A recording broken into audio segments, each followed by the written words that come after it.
अधिकाऱ्यांकडे इथं भेटायला आले. सकाळीपासून भेटत नाही त्यांना. मी आहे का कशा साहेब? लेखी स्वरूपाचे उत्तर दिलेले आहे की काल शिक्षण पण अधिकारी नव्हते इथं भेटायला. भेटायला. काल आले काल पण नव्हते शिक्षण अधिकारी मॅडम. हा, आज टाळमटोल काय करत मॅडम तुम्ही? उपशिक्षण अधिकारी काही नाही तिथे. काय टाळमटोल करत तुम्हाला? 10 लाखासाठी तावडे म्हणून एक क्लार्क आहे, ते म्हणतात की मला 10 लाख रुपये द्या, त्यानंतर मी तुमच्या मुलाची वैयक्तिक मान्यता भेटून देईल. शिक्षण अधिकारी त्याचं सांगण्याप्रमाणे वागतात. 10 लाख कशासाठी पाहिजे त्यांना? वैयक्तिक मान्यता माझ्या मुलाची. तुमच्याकडे पुरावा हो, यापूर्वी मी असेच व्हिडिओ केलेले, पत्रकार परिषद घेतलेली आहे. उपोषणालाही माझा मुलगा शिक्षण संचालक कार्यालयामध्ये बसला होता, तरी सुद्धा त्याला देण्यात येत नाही. आणि आता हे पत्र बघा तुम्ही, हे एकच शिक्षण अधिकारी आहे, हे शिक्षण अधिकारी आहे, ही शाळा आहे, ही शाळेचे अध्यक्ष आहे, तो तिथे प्रस्ताव पाठवतो, ते लवकरात लवकर पारित करण्यात यावा, कारण की त्यामध्ये त्यांना पैसे भेटलेले आहेत. जे कर्मचारी पैसे मागतात, हो, कर्मचारी पैसे घेतल्याशिवाय कोणतेही काम करत नाही. काय नाव त्याचं? तावडे म्हणून नाही. काय तुम्ही याच्यावर काय वरती कुठे करणार का तक्रार? वरिष्ठांना सर्वांना माहिती दिलेली आहे व सदरील प्रकरण हे कोर्टातही गेलेलं आहे, तरी सुद्धा ते घाबरत नाही. ते म्हणतात तुला जे करायचं ते कर, आम्ही तुला देणार नाही. 10 लाख दिल्याशिवाय तुला देणार नाही. माझे RBI बँकेमधून पैसे येत नाही, 13 महिन्यापासून मी भांडतो. माझे RBI बँकेमधून पैसे आले तर मग त्याला 10 लाख देऊ शकतो. मग अच्छा याच्या पुढे काय करणार? मग याच्या पुढे 23 तारखेला माझा मुलगा इथे उपोषणाला बसणार आहे आणि त्या शाळेचे मुख्याध्यापिका कार्यभार चालून या फरशीवर बसणार आहे तिथे खाली. मुख्याध्यापक स्वतः. किती दिवसापासून तुमचा कारवाईसाठी चालू आहे, प्रकरण चालू आहे? 1 वर्षापासून. 1 वर्षापासून तुम्ही चक्रा मारतात. आम्ही 1 वर्षापासून ते काही करत नाही आणि कोणीही तिथे उत्तर देण्यास नाही. मुख्याध्यापिका मॅडम यांनी त्यांना ॲफिडेव्हिट करून दिलेलं आहे की जर हा प्रस्ताव खोटा असेल तर तुम्ही माझ्यावर किंवा संस्थेवर FIR दाखल करून चौकशी करा. उद्या तिथे देण्यात विभागीय आयुक्त किंवा कलेक्टर साहेब विभागीय न्यायाची अपेक्षा करायला आपण. नाही, विभागीय साहेबांनी त्यांना पत्र पाठवले, या मुलाचं तुम्ही काहीतरी करा, ठोस निर्णय घ्या. तर ते फक्त काय करतात मालूम आहे, असं पत्र देतात की आम्ही संस्थेच्या अध्यक्षाला फोन केलं, फोनवर त्यांनी सांगितलं की त्याला देऊ नका, असे लिहून दिलं. शासकीय यंत्रणा फोनवर चालते का? बरं, शिक्षण अधिकारी सोबत तुमची किती वेळ भेट झाली? काय माझी एकदा भेट झाली होती, त्यानंतर आतापर्यंत झालेली नाही. काय कारण नाही भेट नाही होण्याचं? परत तेच कळत नाही. तर आता शिक्षण अधिकारी भेटत. आता शिक्षण अधिकारी उपशिक्षण अधिकारी दोन्हीचे पण दार बंद आहे, ते नाही येतात. दोन्ही बी कार्यालयात नाही, दोन्हीचे दार बंद आहे. वरिष्ठ कार्यालयात ते सुट्टीवर आहे, रजेवर आहे, कोणत्या ठिकाणी गेले याची माहिती भेटत नाही. सर, याविषयी तुम्ही पोलिसांकडे तक्रार का नाही करत? पोलीस स्टेशनमध्ये ही तक्रार देण्यात आलेली आहे, तरी सुद्धा पोलिसही काही करत नाही. कारण की तावडे म्हणून एक क्लार्क आहे, त्याचे मुख्यमंत्री शिंदे साहेबांचे नाते आहे, ते घनिष्ठ नाते आणि ते नातेवाईक आहे. त्यांना विचारू आपण, चला ना त्यांच्या. डॉक्टर BB चौहान, ये जब से यहाँ पर आया इसने कभी भी यहाँ पर आके कोई फाइल पे साइन नहीं मारा.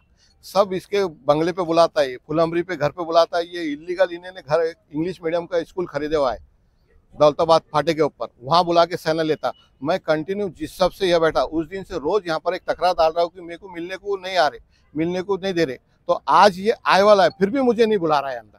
सवेरे से मेरा बेटा बैठा है, शिक्षण अधिकारी के पास गए, शिक्षण अधिकारी ने उप शिक्षण अधिकारी पालवे साहब को फोन लगाया तो बोले मैं शिक्षण अधिकारी, ये शिक्षण उप संचालक कार्यालय में, लेकिन मुझे आज बुलाया नहीं जा रहा. और मुख्याध्यापक को मेरे बच्चे ने जिसने प्रस्ताव दिया, कल मेरे मुख्याध्यापक ने एक बॉन्ड पेपर पे लिख के दिया कि सदरील प्रस्ताव जर अगर खोटा असेल तर FIR दाखल करण्यात येईल. पोलीस आयुक्त कार्यालयामध्ये मुख्याध्यापक यांनी त्याच्या कुटुंबाला मारण्यासाठी धमकी दिलेली असा फोन, रेकॉर्डिंग असलेला फोन डॉक्टर BB चव्हाण यांनी सांगितले की तुला जिवंत ठार मारील. व MM शेख याच्या मार्फत मारून टाकले. माझ्या हातात सर्व गुंड आहे, मी 4 करोड रुपये देऊन या पदावर आलेलो आहे. आणि माझ्या मुलाला ते काय म्हणतात, तुला खोट्या गुन्ह्यामुळे अटकून तुझ्यावर FIR दाखल करून तुझं भविष्य नष्ट करेन. तू गपचूप आमच्या तावडे यांनी 10 लाख सांगितले, 10 लाखाप्रमाणे त्याला 10 लाख दे आणि मंजुरी घेऊन जा. आणि एक शिक्षण अधिकारी आहे तो आमदार MM शेख, त्यांनी प्रस्ताव दिलेला आहे. त्याचं म्हणणं काय आहे की शिक्षण अधिकाऱ्याकडे पैसे द्यावेच लागतात, तू देत नाही म्हणून तुझ्या मुलाचं ते करत नाही. व त्यानंतर त्यांनी शिक्षण अधिकाऱ्याकडे दुसरे फायला टाकून दाखवले. त्यांनी हे बघ, माझी शाळा अस्तित्वात नाही, कोणतेही मूलभूत सुविधा नाही, उस्मानपुऱ्यामध्ये शाळा चालते आणि त्याची मंजुरी आहे शानूरवाडीमध्ये. हे बघ कसे पैसे घेऊन मला मंजुरी देतात. त्याचे त्याने पत्र दिलेलं दाखवलेलं मला. हे बघा, हे मंजुरी झालेली, एकच शाळा, एकच संस्था आणि एकच मंजुरी. बघा, तू 10 लाख रुपये दिल्यानंतर देतील. MM शेख सांगतो, मी एक आमदार आहे, तरी सुद्धा त्यांना मी पैसे देतो. आता तुला तुमची पण द्यावे लागेल. आता तुमची मागणी मान्य न झाल्यास पुढचे पाऊल कोणते तुमचे? पूर्वी जमदाडे साहेब होते, याच्या पूर्वी जे होते शिक्षण उपसंचालक, त्या दिवशी माझ्या मुलाने इथे उपोषणात बसले होते. यावेळी तो उपोषणाला बसणार नाही, कारण की ते खोटे गुन्हे दाखवून माझ्या मुलाच्या वर FIR करणार.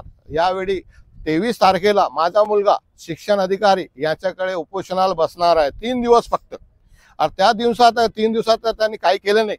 4थ्या दिवशी DB चव्हाण यांनी त्याला ठार मारण्याचा प्रयत्न केलेला आहे. वो ठार मारतील माझ्या मुलाला, मला व माझ्या कुटुंबाला, याची त्या सपत धमकी दिलेली आहे. तर तो माझा मुलगा, मी व माझे सर्व कुटुंब आत्मदहन करतील इथे. कोणती शाळा आहे आणि कोणत्या पदासाठी मंजुरी? उर्दू हायस्कूल हत्तीसिंगपुरा ही शाळा आहे. त्यामध्ये कनिष्ठ लिपिक या पदावर याची नियुक्ती 2021 पासून झालेली आहे व आजही तो त्या शाळेवर कार्यरत आहे. परमनंट नाही करत का ते? हा, ते परमनंट साठी त्याला प्रस्ताव पाठवलेला आहे. MM शेख अध्यक्ष आहे मॉडर्न शिक्षक प्रसारक मंडळाचा. त्याने प्रस्तावावर सही केलेली आहे. त्याचा मुलगा, त्याची बायको सचिव आहे. त्यांनी स्वतः MK देशमुख याच्या कार्यालयात येऊन तिथे त्याचे व्हिडिओ पण आहे. तरी सुद्धा फक्त पैशासाठी 10 लाख रुपयासाठी तिथील क्लार्क जे आहे तावडे, त्याचे व शिक्षक मुख्यमंत्री आपले शिंदे साहेब यांचे नातेसंबंध आहे.